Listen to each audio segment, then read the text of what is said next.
स्वामी तुम्हाला हे मान्य आहे का? आणि जर हे तुम्हाला मान्य नसेल तर मग मला आत्ताच एखादा संकेत द्या. शिवहर शंकर नमामि शंकर शिव शंकर शंभो.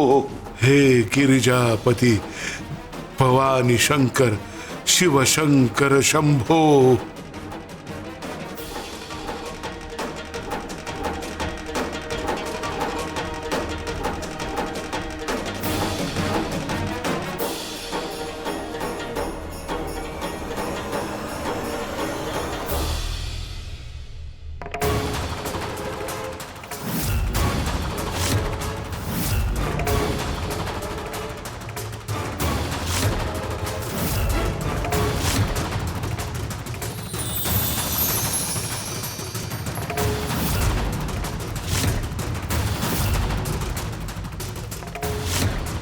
पंच जळून गेला कापऱ्यासारखा.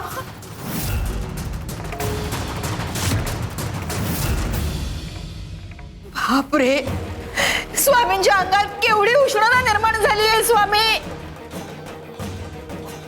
सुंदरा मावशी, आता काय करायचं? स्वामींच्या अंगाची लाई लाई कशी कमी करायची हो?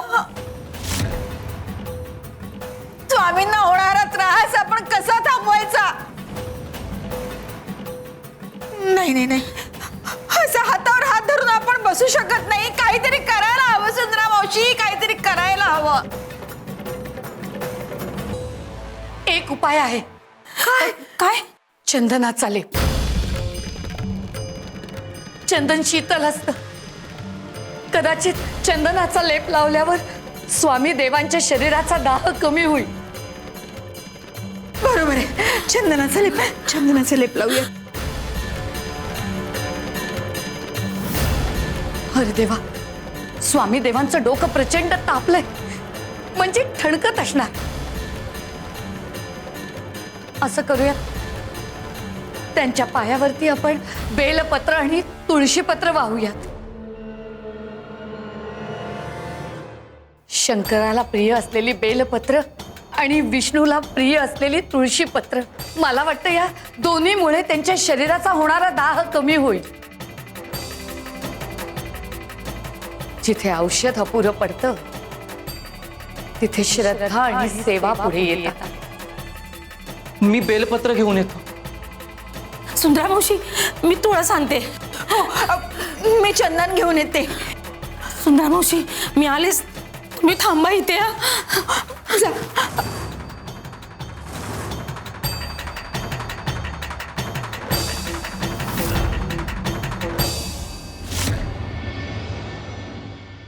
अगं पाहिलं? अहो तुम्हाला सांगितलं होतं ना.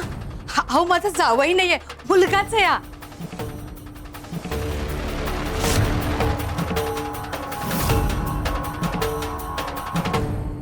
हे काय, ही म्हातारी कालपर्यंत उठतही नव्हती आणि आज इतकी ठणठणीत. गौरी काकू, एक विचारू? कालपर्यंत तुमची अवस्था खूपच वाईट होती, आज अचानक इतक्या ठणठणीत कशा झाल्या? हो, औषधाने नाही, स्वामींच्या कृपेने.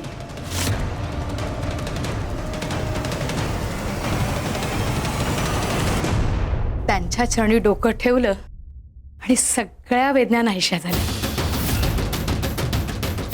गुरुकृपेचं औषध जगात सगळ्या औषधापेक्षा मोठं असतं.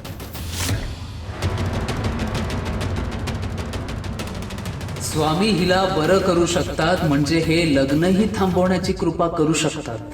तसं होऊ द्यायचं नाही. उद्या काहीही झालं तरी हे लग्न पार पडलंच पाहिजे. श्री स्वामी समर्थ. श्री स्वामी समर्थ. श्री स्वामी समर्थ. महादेवा, तुमच्या प्रिय बेलपत्राची शीतलता स्वामी देवांचा दाह कमी करो. नारायणा, तुमच्या प्रिय तुळशी पत्राच्या स्पर्शानं स्वामी देवांना आराम मिळो. श्री स्वामी समर्थ.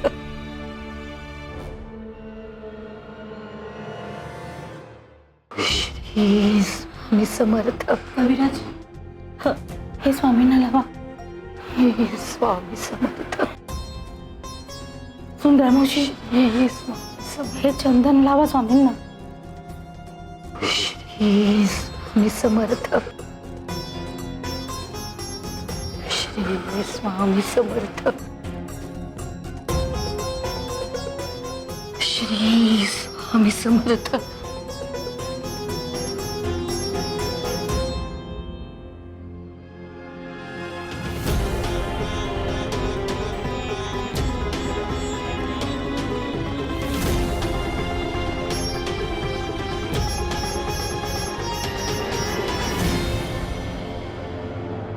बरं काकू, येतो मी आता. काय माझाही हळदीचा कार्यक्रम सुरू आहे. मलाही हळद लावायची आहे आणि ती उष्टी हळद इथेही पाठवून द्यायची आहे. उद्या आपण सगळे लग्न मंडपातच भेटूया. लग्नाच्या तयारीची कसलीही काळजी करू नका, मी सगळी व्यवस्था करतो. काही माणसं येतील माझी, ती मंडप आणि पाहुणचार या सगळ्या गोष्टी पाहतील.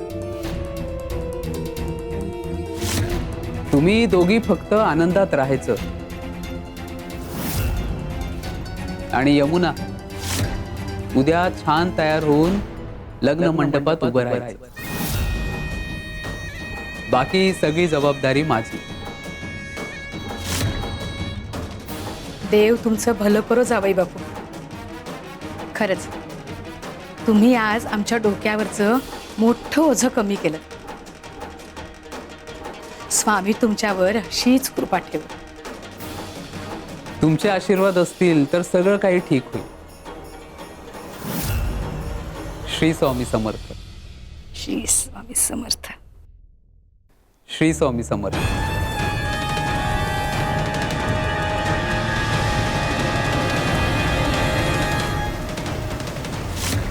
अगं यमुना, हळद लावायची आहे ना, बस की.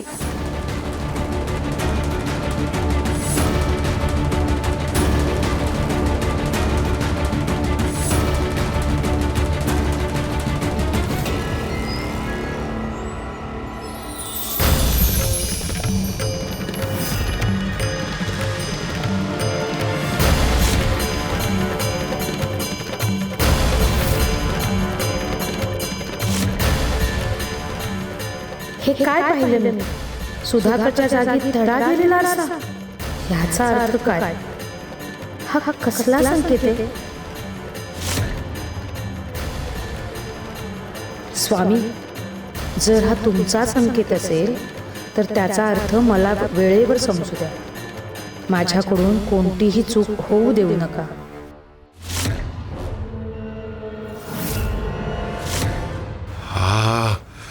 हा संकेत विश्वासघाताचा आहे.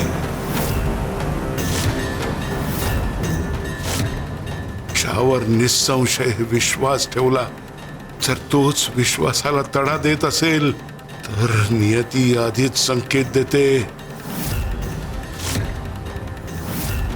कारण ईश्वर शिक्षा देण्याआधी सावध करतो.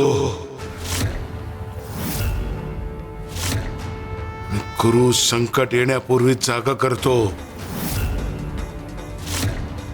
गौरी, हा संकेत विश्वासघाताचा संकेत आहे.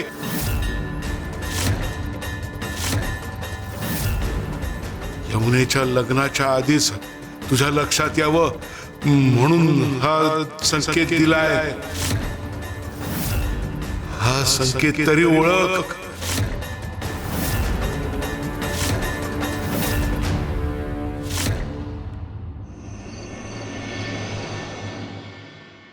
स्वामी, आज मी भक्त म्हणून नाही तर एका मुलीच्या नात्याने तुमच्याकडे आलीये.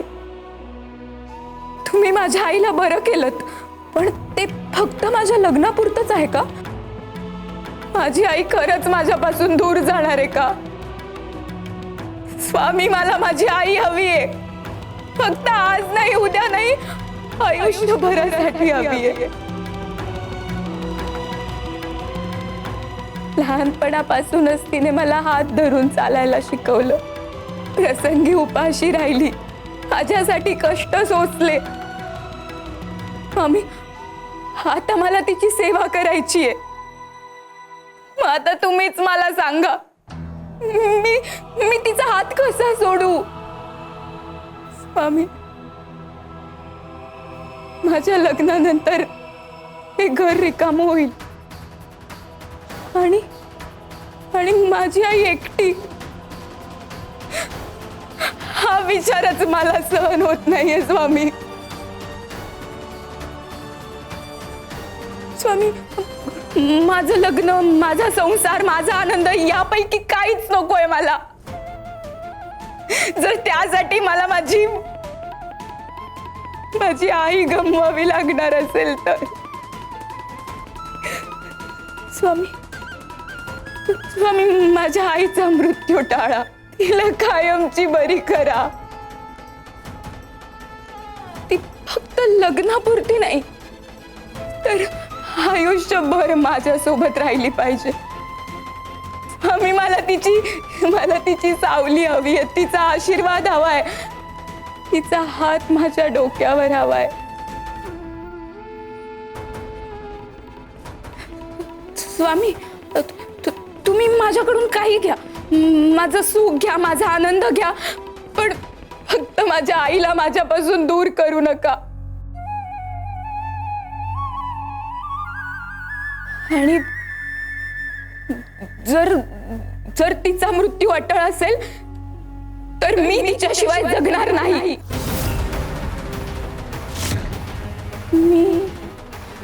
मी देहत्याग करेन स्वामी. मी माझ्या आईचा मृत्यू डोळ्यांनी नाही पाहू शकणार स्वामी, नाही पाहू शकणार.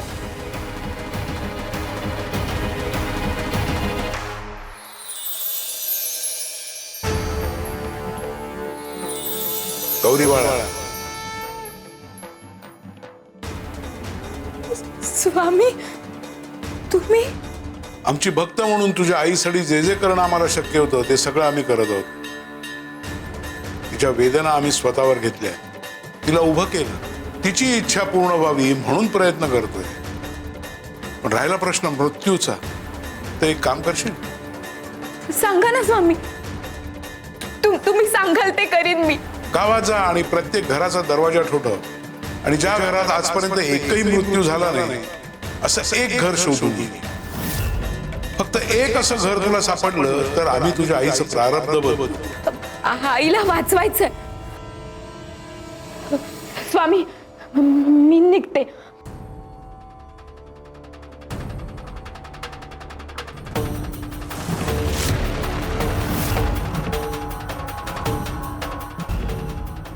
स्वामी, पण असं घर तर या जगात असूच शकत नाही. स्वामी, मी कुठे जाणार? असं एकही घर सापडणार नाही मला. प्रत्येक घरात कधी ना कधी कोणीतरी गेलंच असणार ना स्वामी. कुणाची आई, कुणाचं लेकरू, कुणाचा जोडीदार. मृत्यूचं दुःख प्रत्येकाने अनुभवलंय स्वामी.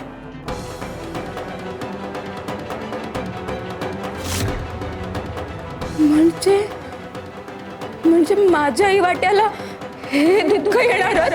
बाळ, तुला उत्तर मिळालं म्हणूनच आम्ही तुला त्या घराचा शोध घ्यायला सांगितलं. कारण जगात अशी एकही वास्तू नाही की जिथे मृत्यूने दार ठोठावलं नाही. आपल्या माणसाला गमावणं याचं दुःख प्रत्येक माणसाच्या वाट्याला कधी ना कधीतरी येतच. राजा असो, रंक असो, विद्वान असो किंवा सामान्य माणूस, मृत्यू समोर सगळे समान असतात. मृत्यू भेदभाव करत नाही आणि म्हणूनच तो परमसत्य आहे. स्वामी, हे सगळं खरं आहे, पण मी माझ्या आईशिवाय स्वतःला पाहूच शकत नाही. आईला गमावण्याची कल्पनाच माझं हृदय. स्वामी, एक विचारू? जर माझं आयुष्य माझ्या आईला देता आलं तर मी आनंदाने देईन. तिने जगावं. मी कमी आयुष्य जगले तरी चालेल. माझं उरलेलं आयुष्य तिच्या ओंजळीत टाका स्वामी. ती जगली तर माझा जन्म सार्थकी लागेल. मी तिच्याशिवाय जगू शकत नाही म्हणून तिला माझं आयुष्य द्या स्वामी. बाळ, तुझं प्रेम पवित्र आहे, तुझा त्यागही पवित्र आहे, पण ईश्वराचा नियम भावनेवर नाही तर समतोलावर चालतो. उद्या तुझ्या आईला आयुष्य दिलं तर जगातला प्रत्येक माणूस आपल्या प्रिय व्यक्तीसाठी हाच हट्ट धरेल. कोणी आईसाठी, कोणी लेकरासाठी, कोणी पतीसाठी, तर कोणी आपल्या पत्नीसाठी. मग सांग, सृष्टीचा क्रम चालेल? प्रारब्धाचा न्याय टिकेल? चला आपण एक क्षण मानूया की तुझं आयुष्य आम्ही तुझ्या आईला दिलं, पण तू जर तिच्या समोर नसशील तर ती जगेल? तुझ्या विना तिच्या श्वासांना काही अर्थ उरेल? तुझ्या विना ती आयुष्याचा स्वीकार करेल? नाही स्वामी, आई कधीच स्वीकारणार नाही. ती तर माझ्यासाठी स्वतःचा जीवही देईन. लक्षात ठेव, माणूस जेव्हा जन्माला येतो तेव्हा फक्त 3 गोष्टी घेऊन येतो: शरीर, पूर्वसंचित कर्म आणि त्याचा मृत्यू. हे ईश्वराच्या लेखणीत आधीच लिहिलेले असतात. माणूस त्यात बदल करू शकत नाही, पण त्या 2 टोकांमधलं आयुष्य कसं जगायचं हे मात्र त्याच्या हातात असतं. स्वामी, मला सगळं समजतंय, पण मनाला समजायला अजून वेळ लागेल हो. आम्ही तेच सांगत आहोत बाळा, मनाला सत्याची सवय लाव, कारण उद्याचा दिवस तुझ्यासाठी आणि तुझ्या आई गौरीसाठी आव्हानात्मक आहे. धैर्य हरवू नकोस, श्रद्धा सोडू नकोस. संकटाच्या वेळी जो आपल्या गुरुचं बोट घट्ट धरून ठेवतो तो कधीच भरकटत नाही. भीतीने निर्णय घेऊ नकोस, श्रद्धेने पाऊल टाक. आमचा आशीर्वाद नेहमीच तुझ्या बरोबर आहे. धैर्य ठेव, सत्याची वेळ जवळ आली आहे. ठीक आहे स्वामी.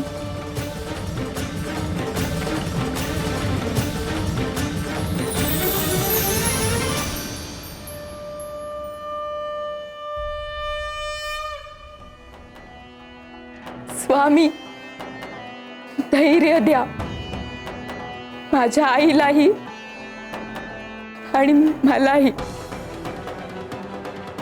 श्री स्वामी समर्थ.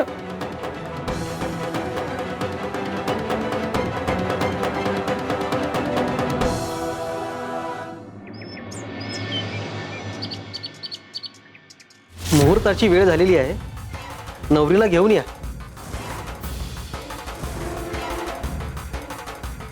यमुना, आजचा दिवस माझ्या आयुष्यातला मोठा दिवस. तुला नवरी झालेलं बघून माझं आयुष्य धन्य झालं. स्वामींनी माझी प्रार्थना ऐकली. माझ्या डोळ्यासमोर तुझं लग्न होतंय. यापेक्षा मोठं भाग्य दुसरं कोणतं?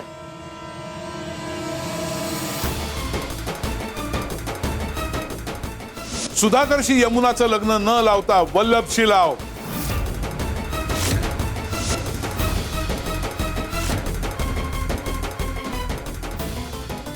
काय ग, काय झालं? नाही, काही नाही.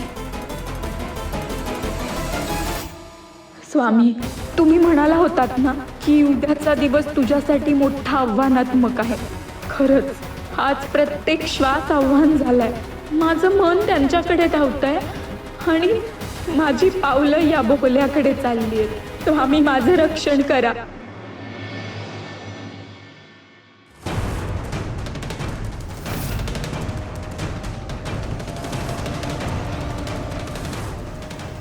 तुम्ही? मुहूर्ताची वेळ झालेली आहे, नवरी मुलीला घेऊन या.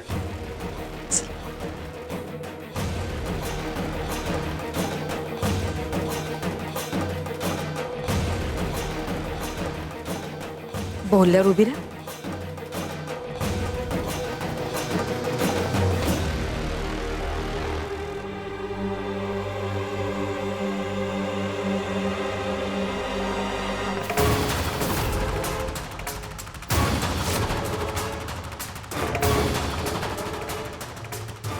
हे मी काय पाहिलं आत्ता? माझं मन माझ्याशीच खेळतंय का?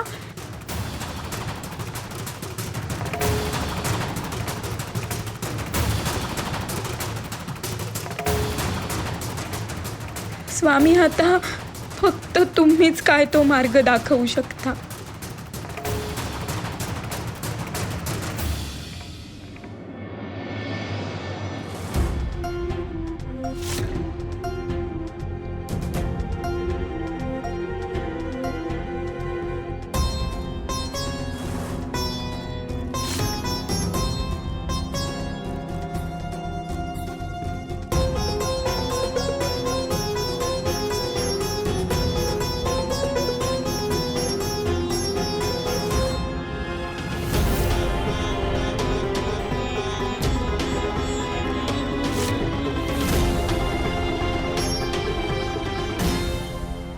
वैद्यबुवा, काहीतरी करावं. काल स्वामी देवांचं शरीर लाव्यासारखं तप्त झालं होतं, स्वतःला जाळत होतं. आम्ही गुलाब पाणी शिंपडलं, चंदनाचा लेप लावला, बेलपत्र तुळशीपत्र वाहिलं, पण कशानेच काही फरक पडला नाही. आणि आज आज बर्फासारखं थंड पडलंय. हो ना वैद्यबुवा, आता तर स्वामींच्या अंगातलं सारं बळच निघून गेलंय. काही खात पीत सुद्धा नाहीयेत ते आता. उठत नाहीयेत, बसत नाहीयेत. अहो, पाण्याचा घोट सुद्धा घेतला नाहीये त्यांनी.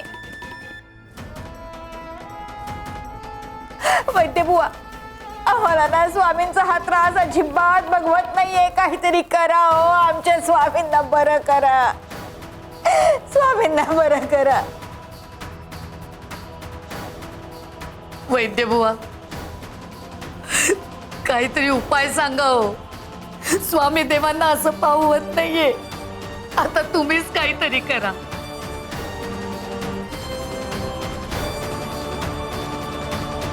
सुंदरा मावशी, तुम्ही मगाशी जे सांगितलं ते अगदी खरं आहे. स्वामींच्या आजाराची प्रत्येक लक्षणं ही गौरीच्या आजारासारखीच आहेत. तोच ताप, त्याच वेदना, डोक्याचं ते असह्य ठणका मारणं, शरीराची अशक्तता, यापेक्षा एकही लक्षण वेगळं नाहीये. म्हणजे गौरीचं दुखणं स्वामी देवांनी स्वतःवर घेतलंय. हो, आणि स्वामींचा आजार हा गौरीच्या आजारापेक्षा जास्त बळावला आहे.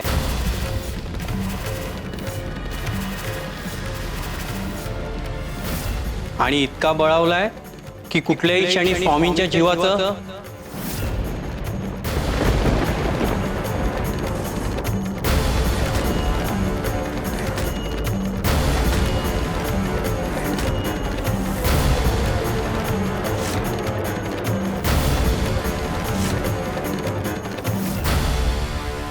स्वामी देवा, देवा नका हो असं करू, नका असं करू. वैद्यबुवा, असं काही नका हो बोलू. आमचे स्वामी देव आम्हाला सोडून जाऊ शकत नाही.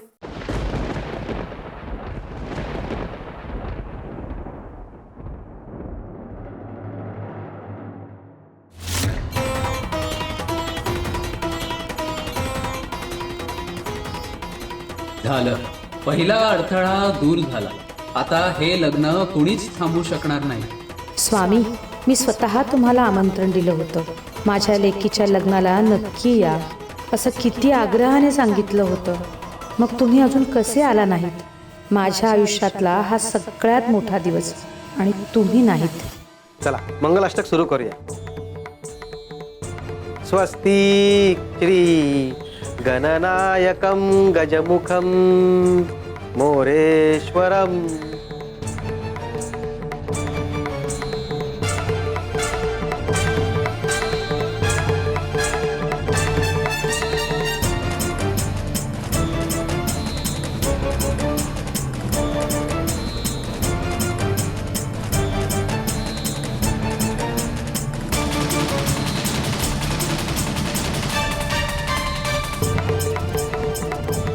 शुभमंगल सावधान.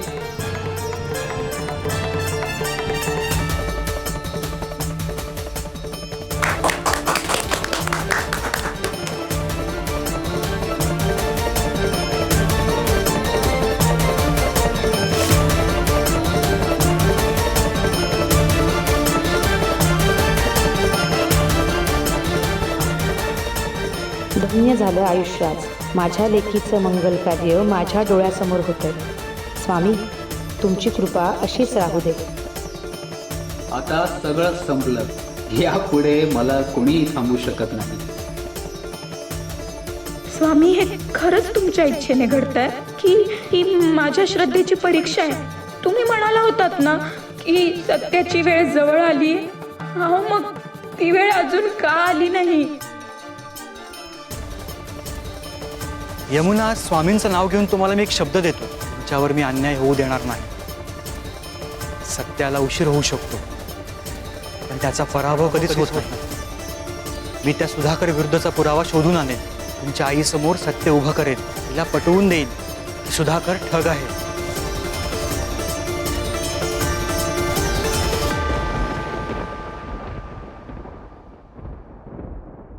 या दोघांनी एकमेकांना हार घाला.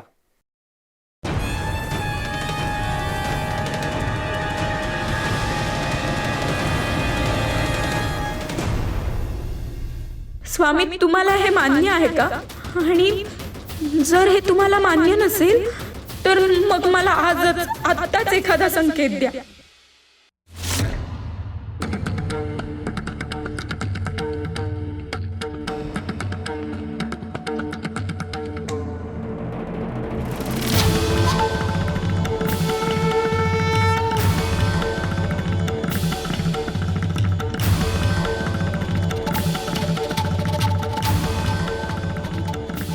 स्वामी, काय होतंय तुम्हाला? स्वामी देवा, देवा डोळे उघडा हो. आमच्याकडे बघा, आमच्याशी बोला देवा. तुम्ही शांत राहिलात की आमच्या सगळ्यांचा जीव घाबरतोय देवा, घाबरतोय. स्वामी, अहो, भक्तांच्या वेदना तुम्ही घेतलेत, पण स्वामी अहो, एखादा शब्द बोला. कपिला करून हाक मारा स्वामी.